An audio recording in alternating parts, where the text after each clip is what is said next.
आप ये देखिए कि सीटों को लेकर विपक्ष के इन बड़े बड़े नेताओं की समझ में कहां पर चूक होती है, और इस विश्लेषण को आज आप 4 बातों से समझ सकते हैं। पहली बात, हर चुनाव से पहले विपक्ष के नेता अचानक से प्रधानमंत्री मोदी की हार को लेकर सुपर कॉन्फिडेंट नजर आते हैं, बहुत ही विश्वास के साथ कहते हैं और अपने चुनावी भाषणों से और सोशल मीडिया पर खबर फैलाकर यह माहौल बना देते हैं कि बीजेपी हार रही है, जबकि इन दावों का जमीनी सच्चाई से कोई वास्ता ही नहीं होता और ये बयान सिर्फ सोशल मीडिया पर माहौल बनाने के लिए दिए जाते हैं। और वर्ष 2019 में भी विपक्षी दलों ने ऐसा ही किया था। उन्होंने सारी मेहनत सोशल मीडिया पर लगा दी, यूट्यूब पर लगा दी, और उनका जो आईटी सेल था वो उनके कार्यकर्ताओं से ज्यादा काम कर रहा था। कार्यकर्ता नहीं काम कर रहे थे, नेता काम नहीं कर रहे थे, सिर्फ आईटी सेल काम कर रहा था माहौल बनाने के लिए। लेकिन उस माहौल का जमीनी सच्चाई से दूर दूर तक कोई रिश्ता नहीं था।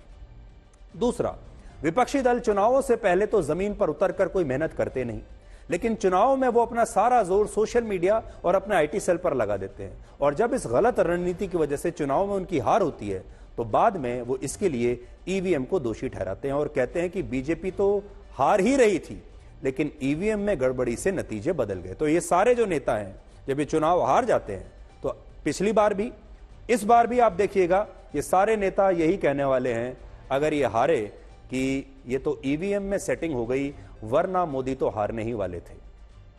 लेकिन सबसे बड़ा जो लूप होल है वो ये है कि ये विपक्ष के नेता पूरे 5 साल मेहनत नहीं करते। बीजेपी में और इनमें अंतर यह है कि बीजेपी चुनाव जीतने के अगले दिन से ही अगले लक्ष्य की तरफ बढ़ने लगती है। चुनाव जीतते ही उनकी अगले दिन रैली शुरू हो जाती है, अगले दिन दूसरा रोड शो शुरू हो जाता है, और वो चुनाव में एक इलेक्शन के बहुत बड़े इंजन की तरह, एक मशीन की तरह काम करती है बिना थके।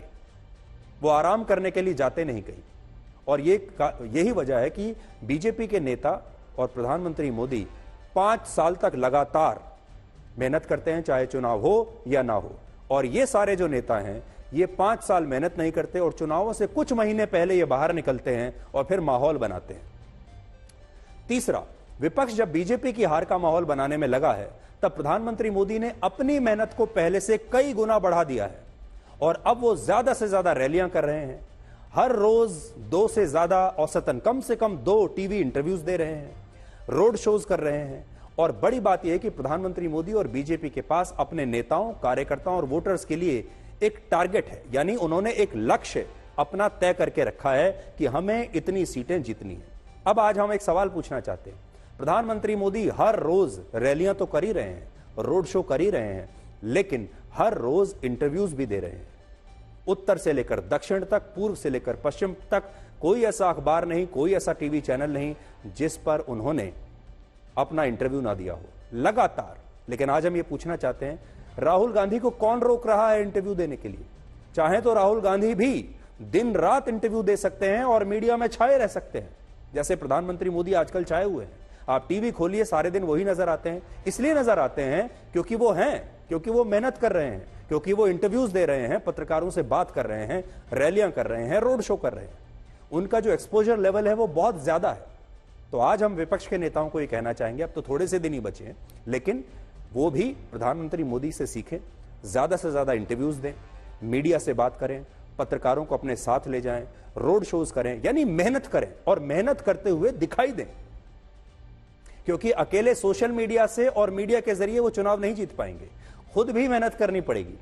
प्रधानमंत्री मोदी ने इस बार बीजेपी के कार्यकर्ताओं को 370 सीटों का लक्ष्य दिया और एनडीए के सहयोगी दलों को 400 पार का लक्ष्य दिया। इसीलिए उन्होंने नारा दिया अब की बार 400 पार।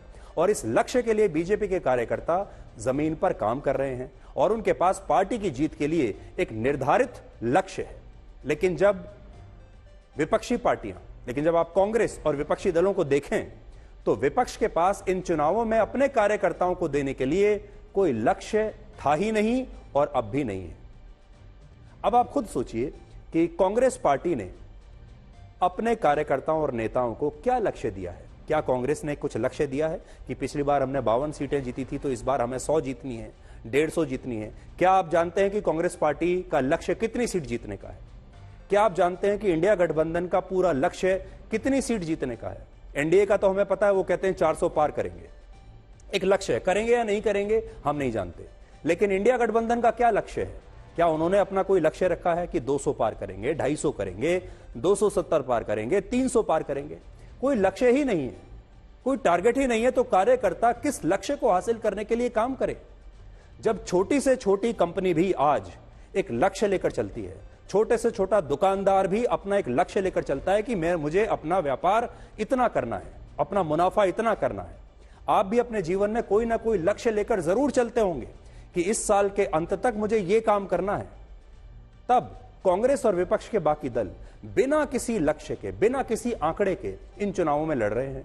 और इन विपक्षी दलों के कार्यकर्ताओं को यह तक नहीं पता कि उनकी पार्टी या उनका गठबंधन इन चुनावों में आखिर कितनी सीटें जीतना चाहता है। जब लक्ष्य पता चले तो फिर रणनीति भी बनाए, लेकिन लक्ष्य ही नहीं पता तो रणनीति कैसे बनाएंगे? इसीलिए आपने देखा होगा पूरा जो कैलकुलेशन है इस बार चुनाव में वो ये है कि बीजेपी कितनी सीट जीत रही है। बाहर भी, बाजार में, सड़कों पर, चाय की दुकान पर आप जाएंगे, लोग यही बात करते हैं, बीजेपी की कितनी सीटें आ रही हैं।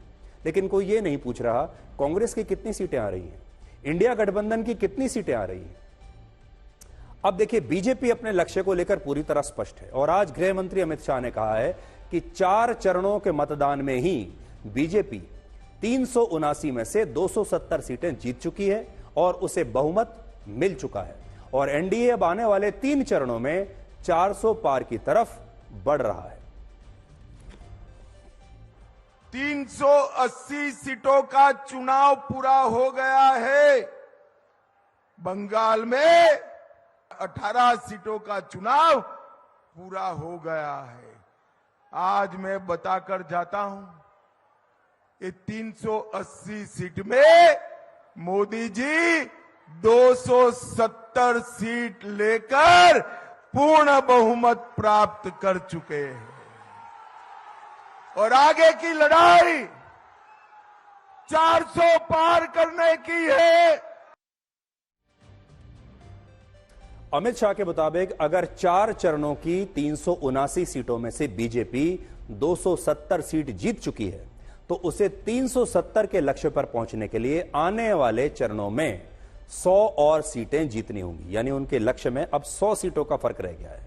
अब देखिए, अभी 3 चरण बाकी हैं और इन 3 चरणों में 164 सीटों पर चुनाव होगा और पिछली बार बीजेपी ने इन 164 में से 97 सीटें जीती थी। अगर बीजेपी इस बार भी अपने पुराने प्रदर्शन को दोहराने में कामयाब रहती है और पहले 4 चरणों में 270 सीटें जीतती है और फिर वो 370 तो नहीं लेकिन 367 सीटों के आंकड़े पर पहुंच जाएगी, अगर वो अगले 3 चरणों में भी उतनी ही सीटें जीत ले जितनी की उसने पिछली बार जीती थी, यानी 97। तो अगर हम मान लें कि अमित शाह जो कह रहे हैं वो बिल्कुल ठीक कह रहे हैं, तो 4 चरणों में उन्होंने जीते 270 सीटें और अगले 3 चरणों में अगर उन्होंने 97 सीटें जीत ली जो कि उन्होंने पिछली बार जीती थी, तो इस प्रदर्शन के हिसाब से बीजेपी के 367 सीटें हो जाती हैं अगर यह कैलकुलेशन अगर आप देखें। इसी तरह आने वाले 3 चरणों में अगर बीजेपी को 10% सीटों का नुकसान होता है तब भी वो 357 सीटों पर जीत सकती है, क्योंकि 10% सीटों का नुकसान होने पर वो 97 की जगह 87 सीटों पर जीत पाएगी।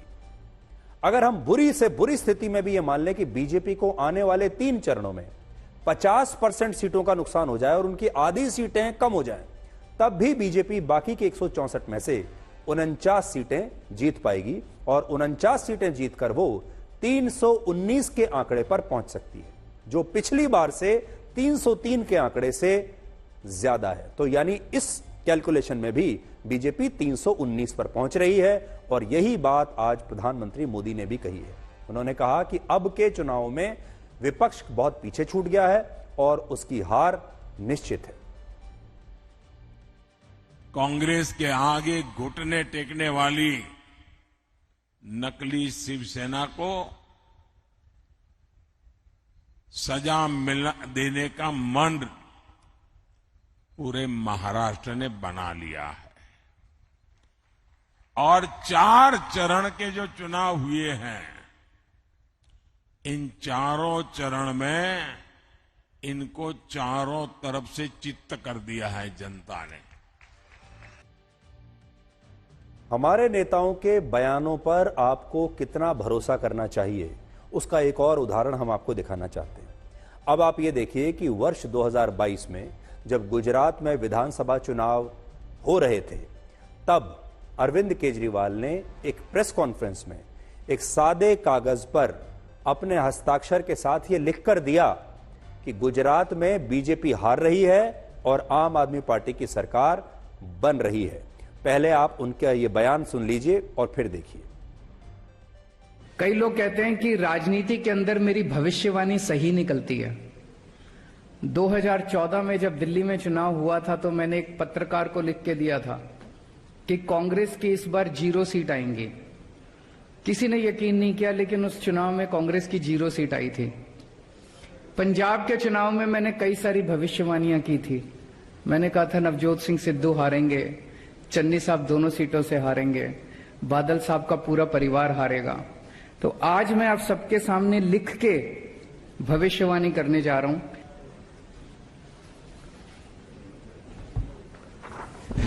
गुजरात में आम आदमी पार्टी की सरकार बन रही है। ये आज आप नोट कर लीजिए, ये भविष्यवाणी भी नोट कर लीजिए और ये भविष्यवाणी सही होगी।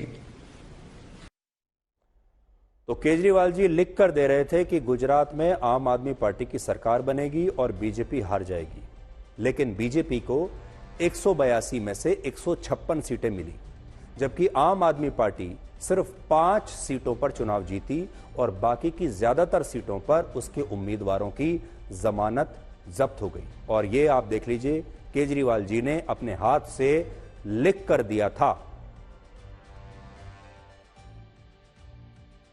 देखिए, गुजरात में आम आदमी पार्टी की सरकार बन रही है और नीचे अरविंद केजरीवाल के हस्ताक्षर हैं।